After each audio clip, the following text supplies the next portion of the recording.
नमस्कार, आप देख रहे हैं 7 टीवी भारत। इस वीडियो में हम बात करेंगे राधिका यादव मर्डर केस की। भाई कन्या वध हो गया, मुझे फांसी दिलवाओ। राधिका मर्डर केस में आरोपी पिता पर ताऊ विजय के चौंकाने वाले खुलासे हुए हैं। गुरुग्राम में हुए राधिका यादव हत्याकांड में गिरफ्तार पिता दीपक यादव से पुलिस हिरासत में लगातार पूछताछ की गई है। उनकी रिमांड की मियाद खत्म हो रही थी, इसलिए उनको अदालत में पेश किया गया, जहां से उनको 14 दिनों की न्यायिक हिरासत में भेज दिया गया है। गुरुवार की सुबह इस खौफनाक वारदात के बाद से राधिका के परिवार सहित पूरा देश स्तब्ध है। इस वारदात के तुरंत बाद क्राइम सीन पर पहुंचे दीपक के बड़े भाई यानी कि राधिका के ताऊ विजय यादव ने मीडिया से बातचीत में चौंकाने वाले खुलासे किए हैं। विजय यादव ने बताया कि जब उन्होंने गोलियों की आवाज सुनी तो वह दौड़कर ऊपर गए। वहां दीपक बैठा था। रोते हुए बोला, भाई कन्या वध हो गया। विजय ने तुरंत पुलिस को सूचना दी और उन्हें चेतावनी भी दी कि दीपक किसी भी पल खुद को नुकसान पहुंचा सकता है। दीपक ने अनुरोध किया है कि उनके खिलाफ ऐसी चार्जशीट तैयार की जाए कि उसे फांसी की सजा मिले। विजय कहते हैं, दीपक रो रहा था, वो बहुत ज्यादा दुखी था। मुझे डर था कि वो खुद को गोली न मार ले, मुझे डर था कि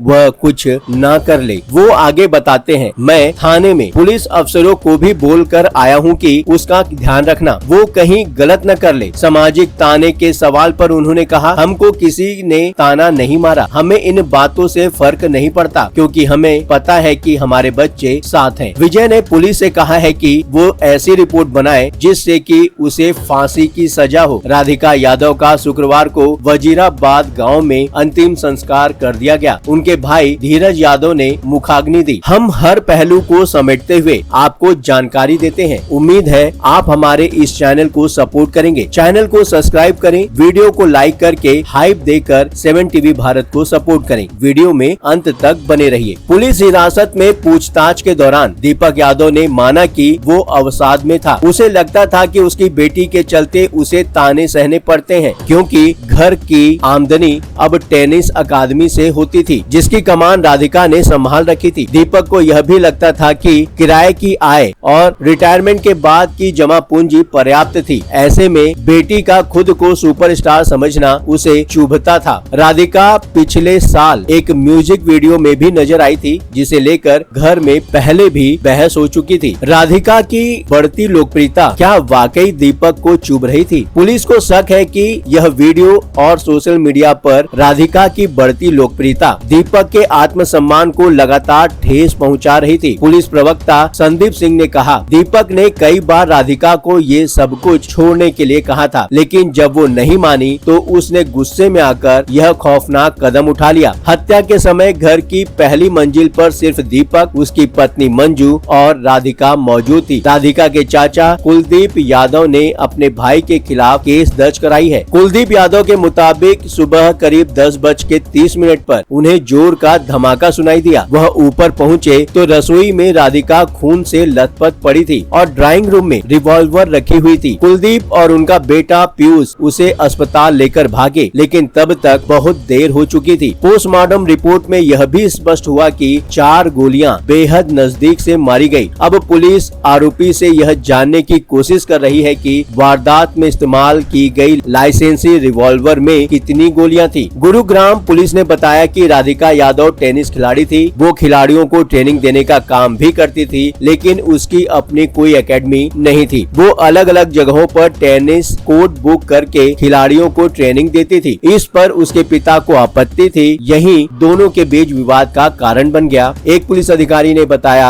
राधिका की अपनी कोई एकेडमी नहीं थी। दीपक ने उसे कई बार ट्रेनिंग बंद करने के लिए कहा था, लेकिन उसने मना कर दिया। वीडियो में आगे बढ़ने से पहले एक छोटी सी रिक्वेस्ट है, कमेंट में जरूर बताएं कि आप इस वीडियो को कहां से देख रहे हैं। स्टेट लेवल की टेनिस खिलाड़ी राधिका यादव के मर्डर केस की जांच जारी है। पुलिस हत्या की वजहों का पता लगा रही है। राधिका यादव की शुरुआती पोस्टमार्टम रिपोर्ट सामने आई है। इस रिपोर्ट में राधिका के शरीर से 3 नहीं बल्कि 4 गोली मिलने की बात सामने आई है। राधिका यादव मर्डर केस पर पिता के बयान और पोस्टमार्टम रिपोर्ट में अंतर दिखाई दे रहा है। न खुद की टेनिस एकेडमी, न ट्रेनिंग देने के लिए पिता की रजामंदी। गुरुग्राम पुलिस के खुलासे से राधिका मर्डर केस और ज्यादा उलझ गया। राधिका मर्डर केस मामले में गुरुग्राम पुलिस ने हत्या आरोपी पिता दीपक यादव को कोर्ट में पेश किया, जहां से माननीय अदालत ने दीपक यादव को 14 दिन की जुडिशियल कस्टडी में भेज दिया। जानकारी के अनुसार शनिवार को पुलिस ने माननीय अदालत में हत्या आरोपी दीपक यादव को पेश तो किया, लेकिन रिमांड की मांग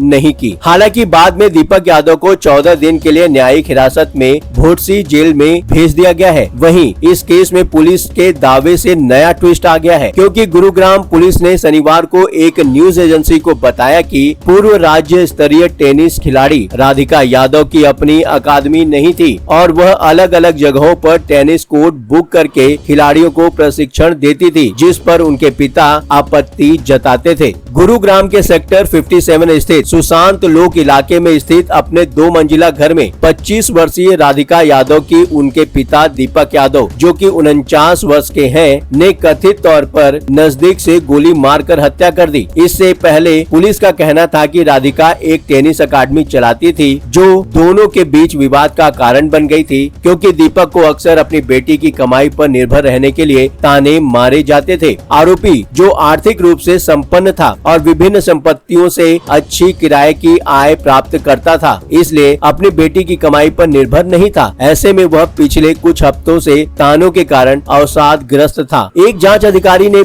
शनिवार को बताया कि दीपक ने कई बार प्रशिक्षण सत्र बंद करने के लिए कहा था, लेकिन उसने मना कर दिया। यही पिता पुत्री के बीच मुख्य झगड़ा का कारण बना था। रिमांड के दौरान पुलिस ने उसके सेक्टर 57 स्थित आवास से 5 गोलियां और एक जिंदा कारतूस बरामद किया। जांच के सिलसिले में दीपक को पटौदी के एक गांव भी ले जाया गया। एक करीबी रिश्तेदार के अनुसार दीपक ने बचपन से ही राधिका के टेनिस कैरियर में उसका साथ दिया था। उन्होंने बताया कि दीपक ने अपनी बेटी से कई बार ट्रेनिंग बंद करने को कहा था, लेकिन उसने मना कर दिया। राधिका यादव मर्डर केस में लगातार नए खुलासे हो रहे हैं। पिता के बयान पर भी सवाल उठ रहे हैं। जैसे ही कोई नई खबर हमारे पास आती है, हम आपको जरूर बताएंगे। आपकी अपनी निजी राय क्या है, कमेंट में जरूर बताइए। और हाँ, यदि आप भी कोई बात, सामाजिक मुद्दा, अपराध या अन्य 7 टीवी भारत तक पहुंचाना चाहते हैं, तो उसके लिए वीडियो में दिए गए नंबर 9998323655 ये व्हाट्सएप नंबर है। इस पर आप हमसे सीधे जुड़कर अपनी बात साझा कर सकते हैं। 7 टीवी भारत की टीम आपसे संपर्क करेगी। यदि अभी तक आपने हमारे इस चैनल को सब्सक्राइब नहीं किया है, तो देर किस बात की, चैनल को सब्सक्राइब करें, वीडियो को लाइक व शेयर करें। फिर मुलाकात होगी। लगातार खबरों के लिए बने रहिए 7 टीवी भारत के साथ।